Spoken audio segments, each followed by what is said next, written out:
Bonjour à tous, Succès BF reçoit aujourd'hui Monsieur Victor Sondo. Il est docteur ingénieur en sciences et technologies hydrauliques et burkinabé et reconnu pour son expertise dans les domaines de l'hydraulique, de l'assainissement et des infrastructures durables.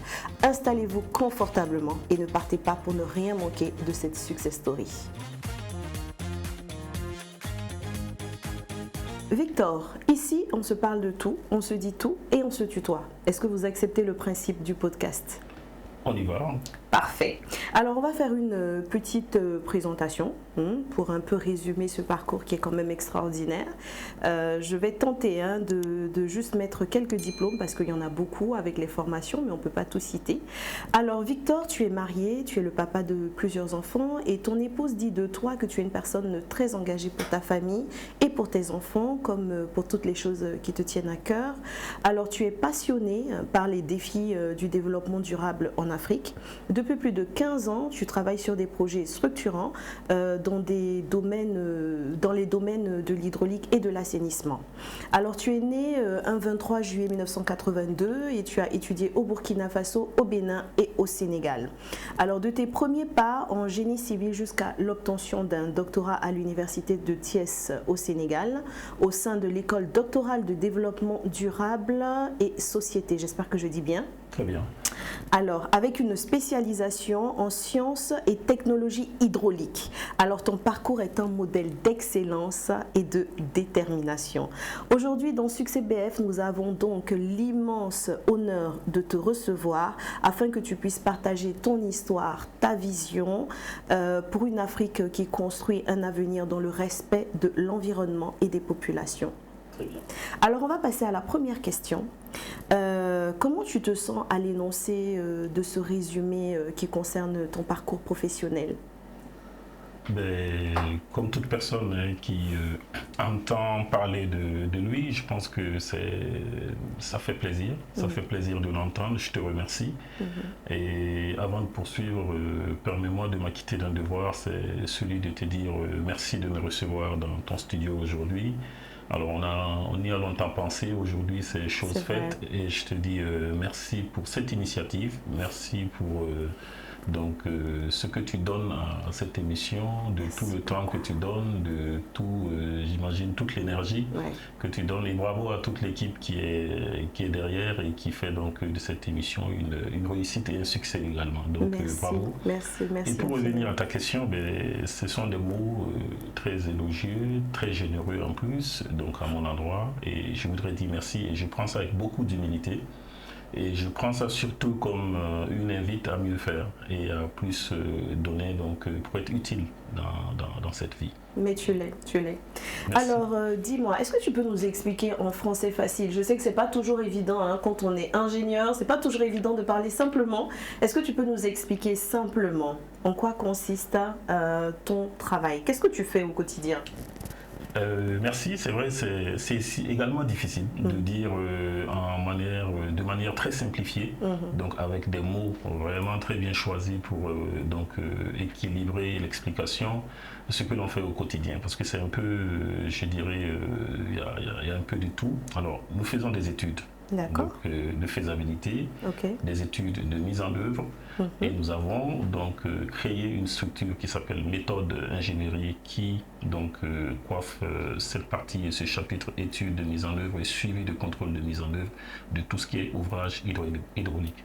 Donc vous êtes un État, vous êtes donc une collectivité territoriale, vous êtes du secteur privé, vous voulez investir dans le secteur de l'hydraulique, vous voulez vous disponibiliser en eau. Donc, nous essayons de vous accompagner sur comment capter de l'eau, comment traiter cette eau parce qu'elle n'est pas toujours potable. Exactement. Et surtout comment la distribuer avec le plus le plus efficient possible tout en consommant le moins d'énergie et pouvoir donc vous permettre de disposer de l'eau potable chez vous.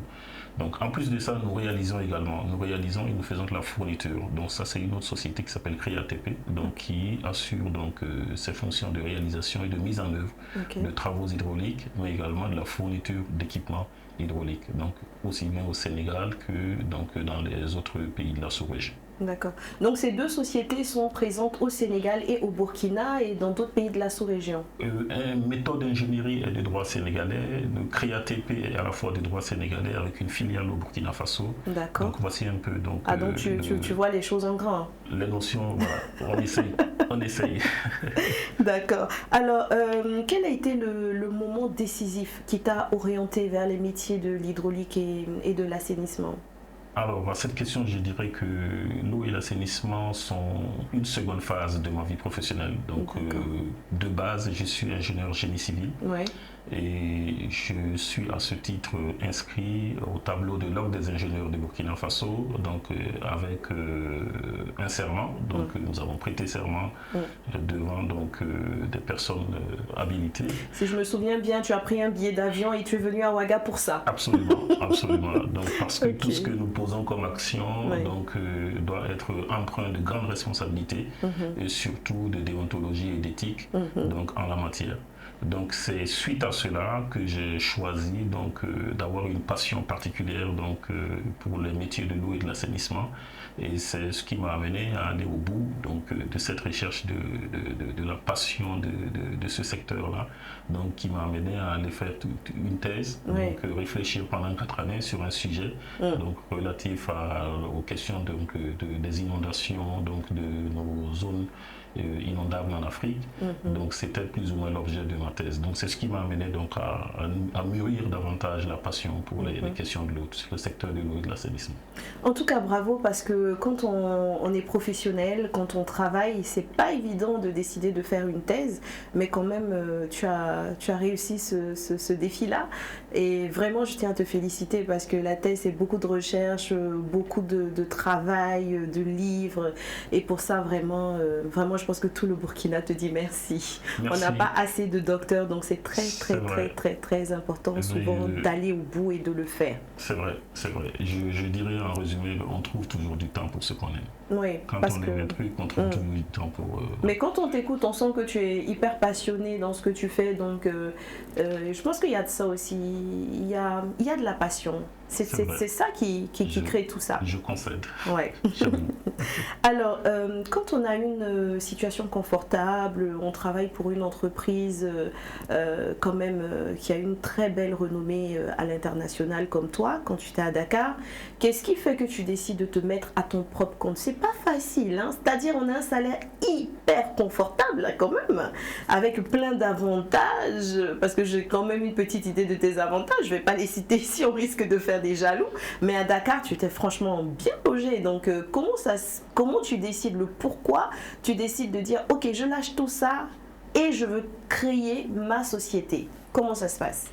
Alors, une longue réflexion, longue réflexion, et c'est le président Thomas Sankara qui disait que quand vous voulez donc opérer des changements fondamentaux, il faut une petite dose de folie. Donc je pense que tout n'était pas rationnel, parce que rien qu'à parler autour de soi, tout le monde te disait mais c'est pas possible, c'est pas compréhensible, tu vas chercher quoi encore à créer des problèmes autour de toi pendant que tout est donc rose. Mais bon, je pense que l'homme étant ce qu'il est, est toujours à la recherche donc d'un certain confort. Le travail, quand on le fait, on doit avoir un sentiment de satisfaction personnelle d'abord, donc avant que ça ne soit donc une rémunération. Donc si on est rémunéré donc à un certain moment, je ne dis pas que je n'ai pas aimé ce que je faisais, je le faisais, mais à un certain moment on a vite fait le tour. Je saturais, j'avais en charge 15 ou une vingtaine d'ingénieurs qui faisaient le travail brillamment. Donc j'avais maintenant une mission, c'était celle d'encadrer ce qu'ils font, et finalement je m'ennuyais au travail. Donc je me suis dit, alors il est peut-être temps d'aller faire autre chose, de se mettre une nouvelle pression, de nouveaux défis à relever, et c'est ça aussi qui a surtout animé donc ma volonté d'aller vers l'initiative privée, de donner un terreau, je vais dire une voie d'expression donc à nos ingénieurs qui sortent de l'école et qui ne savent pas par moment où aller.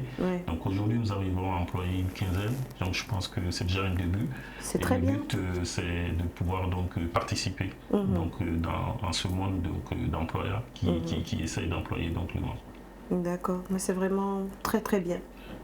Si tu avais un projet d'envergure à lancer au Burkina Faso, d'accord, un projet qui aurait un impact sur les populations en termes d'innovation, qu'est-ce que ce serait? C'est difficile, hein? Alors, ouais, c'est difficile, mais j'ai une réflexion et je pense à une chose. Je dis souvent le Burkina Faso est le premier pays producteur d'ingénieurs en eau et assainissement de l'Afrique, en tout cas de l'Afrique occidentale. Ok. Alors pour avoir la chance d'abriter des écoles de renommée, donc dans le secteur de l'eau et de l'assainissement, je ne vais pas les citer mais c'est connu, ce sont des écoles inter-États et qui produisent chaque année un certain nombre d'ingénieurs en eau et assainissement. Je prends ça comme déjà une valeur ajoutée pour le Burkina Faso et je pense qu'il serait intéressant que nous puissions donc nous appuyer sur ça, donc pour avoir la ressource humaine nécessaire, pour trouver les réflexions donc qu'il faille, donc pour avoir des solutions pour nos questions d'eau et assainissement. Donc pour moi, s'il y a quelque chose vraiment à faire au Burkina, c'est de rassembler donc tous les ingénieurs en eau et assainissement donc autour d'une table à la réflexion pour que nous puissions résoudre de manière très définitive donc la problématique de l'accès à l'eau potable. Pas seulement pour les grandes villes, pas pour Ouagadougou et le Burkina Faso, mais surtout pour les campagnes où donc le taux d'accès à l'eau potable est très faible. Donc je sais qu'il y a des efforts qui sont menés, mais à mon avis, nous avons déjà un avantage, c'est donc la ressource humaine que nous formons localement, qui est déjà une ressource humaine de qualité. Vous faites la sous-région, vous allez dans tous les pays donc, de la sous-région, vous verrez que les meilleurs ingénieurs sont formés au Burkina, donc, dans le secteur de l'eau et de l'assainissement. Donc il n'y a pas de raison que nous soyons à la traîne dans ce secteur. Donc, voilà. D'accord, d'accord. Alors quand tu avais 18 ans, est-ce que tu te souviens? Tu étais en quelle classe? En première, en terminale? J'étais, oui, dans ces parages, en train de me chercher. En train de te chercher. Est-ce que quand tu penses à ton toi, enfin, quand tu avais 18 ans, et aujourd'hui, alors, qu'est-ce que tu lui dirais? Tu lui dirais quoi? Aujourd'hui, quand tu essayes de regarder en arrière et tu te vois, mais vraiment dans la peau de Victor qui a 18 ans, qui se cherche encore, qui doit aller faire ses études et tout, qu'est-ce que tu te dis aujourd'hui, des années après? Alors, difficile de parler à soi-même dans le passé, c'est vrai. C'est vrai, de se reprojeter, se rebobiner dans le passé pour parler à soi-même. Donc, je vais essayer de me projeter plutôt dans le futur pour parler à mon fils de 18 ans qui veut donc que je lui donne quelques conseils. Je lui dirais il y a 4 choses, 4 dimensions à développer en soi. Donc, chercher d'abord le savoir. Donc, ça, c'est ce qu'on essaye de donner à nos enfants tous les matins en les amenant à l'école, qu'ils puissent donc chercher le savoir. Mais après le savoir, il y a une dimension qui s'ensuit, c'est le savoir-faire. Est-ce que donc théoriser uniquement ça suffit? Non. Il va falloir donc aller sur le terrain de la pratique pour mettre en œuvre ce qu'on a appris donc dans les bancs avec tout le monde et mettre ça dans un contexte de réalisation opérationnelle. Donc ça c'est une chose à faire. Deuxième dimension. La troisième dimension pour moi c'est le savoir-être. Alors, ça ne sert à rien de vouloir de tout savoir, de savoir tout faire et de mal être. Si vous n'habitez pas ce que vous faites, si vous n'êtes pas vraiment donc, le reflet de votre savoir et de votre savoir-faire, donc si vous ne développez pas une personnalité qui puisse vous permettre de porter tout cela, cela devient très difficile. Et ça, c'est la troisième dimension que je donne souvent donc, en termes de conseils à mes ingénieurs et donc, à ceux qui veulent vraiment donc, aller de l'avant. Et la quatrième, qui n'est pas des moindres et qui est aujourd'hui d'actualité, c'est ce que j'appelle le faire savoir. Le faire savoir, c'est l'exercice auquel je me prête aujourd'hui avec vous déjà. Donc pour parler un peu de moi, pour parler un peu des structures que nous essayons de développer, c'est vrai que culturellement, chez nous, on n'en parle pas de ça. On pense que, alors il faut d'abord laisser donc la réussite venir, elle parlera d'elle-même, c'est ce qu'on a l'habitude d'entendre et tout. Mais aujourd'hui, je pense que c'est bien le contraire. Aujourd'hui, quand vous regardez dans l'actualité, vous verrez que les CEO d'Afrique se sont réunis à Abidjan il n'y a pas longtemps, ils ont désigné un Burkinabé comme étant le meilleur CEO de l'Afrique. Alors, je trouve qu'on n'en a tellement pas assez parlé, je trouve qu'on ne célèbre pas assez nos champions, et pour moi c'est dommage. C'est vrai que c'est passé assez... Exactement. C'est dommage. Je trouve qu'il va falloir vraiment travailler ça pour le Burkina, parce qu'aujourd'hui le monde est décloisonné. On n'est plus dans un pays, on n'est plus dans une région, on est maintenant dans un monde qui est généralisé, globalisé. Donc demain matin, tu prends un avion, en moins de 2-3 heures, tu es carrément en Afrique centrale en train de faire un travail, et on t'étiquette en tant que Burkinabé. vrai. Donc, à mon avis, il faut célébrer nos champions. C'est vrai. Donc, voici les 4 conseils que je voulais donner à moi-même et à une personne qui va là. C'est très, très, très bien dit. Et j'espère que tous ceux qui nous écoutent vont apprendre de ça. Parce que je pense qu'en suivant ça, je pense qu'on y arrive. Merci. Alors, dis-moi, c'est quoi le projet sur lequel tu as travaillé, qui t'a le plus touché, qui a fait ta fierté? Je vais t'en citer quelques-uns rapidement. Donc, le premier, je commence par mon pays, Ziga 1, Ziga 2. Donc, c'est le projet structurant en eau et assainissement, je dirais en eau potable de la ville de Ouagadougou. D'accord. Je t'en citerai tout en restant au Burkina. Donc, le premier projet d'assainissement collectif de la ville de Bobo. Donc, ce sont des projets que j'ai pu mener à Ouaga avant de partir pour l'expatriation, où j'ai pu travailler en Mauritanie. Donc, le projet d'approvisionnement en eau de la ville de Nouakchott et également Dakar, KMS3. Qui sont des projets quand même qui me reviennent à l'esprit et qui ont été très structurants pour les différentes capitales que j'ai citées. Quand tu arrives à gérer l'arrivée de l'eau, qu'est-ce que tu ressens? Parce que l'eau, c'est la vie. Exactement. Ça fait plaisir. Qu'est-ce que tu ressens? Ça fait plaisir. C'est surtout un bonheur que nous ressentons en voyant surtout les bénéficiaires exprimer une certaine joie. D'accord. De voir leur souffrance étanchée, leur soif désormais étanchée. C'est surtout ça qui donne le bonheur en se disant quelque part je suis utile. D'accord. Après tout ce que tu viens de citer, tout ce que tu viens de nous expliquer, les sacrifices que tu as eu à faire pour ouvrir ton entreprise, tes entreprises, parce qu'il y en a beaucoup, est-ce qu'on peut avoir une petite idée du chiffre d'affaires? C'est vrai que c'est un peu complexe, mais on aimerait bien savoir. Non, c'est pas très complexe. Je pense que c'est normal. Aujourd'hui, les entreprises, on les mesure au chiffre d'affaires. Moi, je voudrais plutôt m'appesantir sur cette équipe qui travaille pour que ce chiffre d'affaires se fasse. D'accord. C'est une équipe de 12 ingénieurs, donc un emploi direct, et d'une cinquantaine de personnes qui sont sur les chantiers et qui travaillent d'arrache-pied. Ouais. Donc, à ce que nous puissions avoir des chiffres à présenter à la fin de l'exercice fiscal.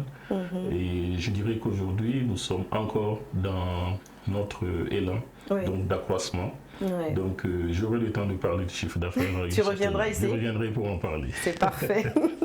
Alors, il y a une question qui me tient à cœur. Ce que j'aimerais savoir, c'est quel est le message que tu peux adresser aux jeunes Africains qui pensent que seuls les diplômes étrangers ouvrent les portes du succès? Parce que c'est quelque chose d'assez courant en Afrique, de toujours envoyer les enfants à l'extérieur. Je ne dis pas que c'est mauvais, je ne dis pas que c'est bien, mais je dis que toi, tu es l'exemple parfait qu'on peut rester en Afrique, étudier et bien réussir, même si on ne veut pas, même si tu ne veux pas donner ton chiffre d'affaires. On sait quand même que vu le nombre de personnes que tu emploies, je pense qu'on est tous quand même un peu, on a tous une petite idée quand même. Alors, pour répondre à ta question, je pense que je n'ai pas autre exemple que ma personne. Je suis un produit des universités africaines, que ce soit le Burkina Faso, le Bénin, comme tu l'as noté, et également l'université. Les bonnes universités africaines, j'insiste là-dessus, les bonnes universités africaines. Il faut bien que tout le monde m'entende. C'est vrai. Donc, je pense que aujourd'hui, les diplômes se valent à partir du moment où on peut faire des diplômes, je veux dire, avec, le saut français ou américain à partir de l'Afrique et vice-versa. Donc, pour moi, se déplacer pour aller faire le diplôme, c'est peut-être pas le diplôme seulement que l'on recherche, mais autre chose de plus. Et c'est pas plus mal, mais je pense que de plus en plus, l'Afrique offre aussi, je vais dire, en tout cas, une plateforme de formation assez intéressante qui puisse permettre à tout le monde d'être au même niveau de qualification. D'accord, c'est bien dit. Alors, il y a des questions ici, c'est le principe de l'émission, c'est-à-dire j'avais 2 questions, mais maintenant je suis passée à 3 questions que je pose à tous mes invités. Alors la première, c'est quel est le conseil le plus précieux qu'on t'ait donné depuis le début de ta carrière? Alors, ce que je retiens, c'est de ne pas opposer l'échec à la réussite. Donc il ne faut pas, ce ne sont pas deux notions opposables. Oui. Il faut plutôt penser que dans la réussite, il y a de l'échec. Il y a une part d'échec. L'échec fait partie de la réussite, et aussi simplement que ça. Je pense que si tu conçois les choses ainsi, tu ne t'attardes pas sur les échecs, mais tu te dis, bon, voilà, c'est le chemin de la réussite. Comme on dit souvent, c'est pas le difficile qui est le chemin, c'est pas le chemin qui est difficile, c'est le difficile qui est le chemin. Donc, voilà. C'est bien dit, je vais méditer là-dessus cette nuit. Alors dis-moi, dans le processus de la réussite, quelle est la part respective de la chance et du travail en pourcentage? Pour moi, j'ai dit 10% de chance parce que c'est de la probabilité pure et dure, et 90% de travail et de détermination. J'aime beaucoup cette réponse. C'est ma philosophie. J'avoue qu'ici, je me dispute pas mal avec les invités, avec mon équipe mon équipe, les réalisateurs, qui ont tendance à penser que non, ben voilà, la chance c'est 80%, le travail c'est 20%. Je dis mais non! On travaille fort et dur. Ouais. C'est ça pour y arriver. En tout cas, je partage pleinement ton point de vue. C'est la preuve même aujourd'hui, juste pour enregistrer cette émission. Dieu sait comment ça a été difficile. On a commencé, le courant s'est coupé, on a dû annuler, ensuite revenir, tourner à pas d'heure. Donc franchement, tout ça, c'est une preuve que c'est le travail qui fait la réussite. Alors, j'ai la dernière question que je veux te poser, la question que je pose à tous mes invités. C'est quoi le truc qui te manque pour être une meilleure version de toi? Alors, qu'est-ce qu'il faudrait que Victor ait pour être une meilleure version de lui-même? Tu es déjà une très belle version de toi-même, mais qu'est-ce qu'il faudrait en plus? Non, m'améliorer davantage au leadership pour mieux donc servir d'exemple pour mes collaborateurs et surtout être au rendez-vous des défis. Donc c'est surtout ce que j'attends de moi-même. Être au rendez-vous des défis. Très belle réponse. Merci. Alors, pour cette nouvelle saison, on a un nouveau concept, c'est le mot juste. Alors, on va te citer quelques questions et il faut répondre vite. Alors, on te propose 300 millions, je dis bien 300 millions, pour acheter ton entreprise avec une interdiction d'exercer et dans le même domaine. Tu dis oui ou tu dis non? Non, c'est pas assez. D'accord. Donc ça veut dire que si le montant était suffisant... On est dans le business, donc tout est à vendre, ça dépend de l'offre. D'accord. Ok, d'accord. Alors, le succès, c'est quoi pour toi? Est-ce que le succès, c'est l'argent ou c'est l'épanouissement personnel? Je te laisse réfléchir. Est-ce que le succès, c'est l'argent ou est-ce que c'est l'épanouissement personnel? Parce que les deux ne vont pas ensemble. Par moments, les deux peuvent s'opposer. Je dirais un peu les deux, mais s'il y a un choix catégorique à faire, je préfère l'épanouissement personnel. Tu le dis sincèrement? Je le dis très sincèrement. Sincèrement? Oui.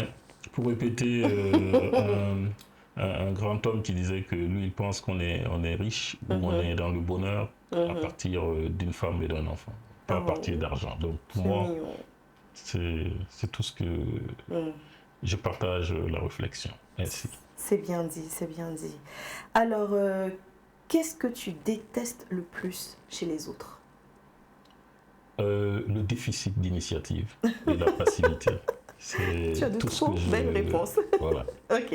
Le déficit d'initiative et la passivité, c'est ce que je supporte le moins chez les autres. Ouais. Et je travaille à ne pas être pareil. D'accord. Quelle est ta plus grosse peur? Alors, ça va rejoindre une réponse que j'ai déjà donnée, c'est de ne pas être à la hauteur des attentes de ceux qui me font confiance. Donc, je travaille énormément à être toujours à la hauteur des défis et surtout de pouvoir répondre favorablement aux sollicitations de ceux qui nous font confiance. Victor, est-ce que tu as un mot à dire pour la fin de cette émission? Je pense que je peux que dire merci de m'avoir donné ton micro et ta tribune, que je puisse expliquer un tant soit peu ce que nous faisons. On a l'habitude de dire qu'il faut dire ce que tu fais avant que les gens ne te taxent de ce que tu ne fais pas. Donc aujourd'hui, on s'est prêté à cet exercice et je pense que c'est pas courant. Et habituellement, on attend d'être à des chiffres de milliards pour parler de sa structure. Je pense que de plus en plus, ce n'est plus forcément la bonne formule. Aujourd'hui, on en parle pour que les gens sachent que il y a des Burkinabés qui exercent dans ce corps de métier et qu'à tout moment, voilà, on peut être consulté ou, je vais dire, sollicité pour répondre à des questions ou apporter des solutions sur le secteur où nous avons des compétences. J'espère que vous avez bien tout compris. En tout cas, inspirez-vous, regardez et partagez et regardez encore et encore et encore parce que cette émission-là est très très très riche en informations, en citations et partagez l'émission. Merci.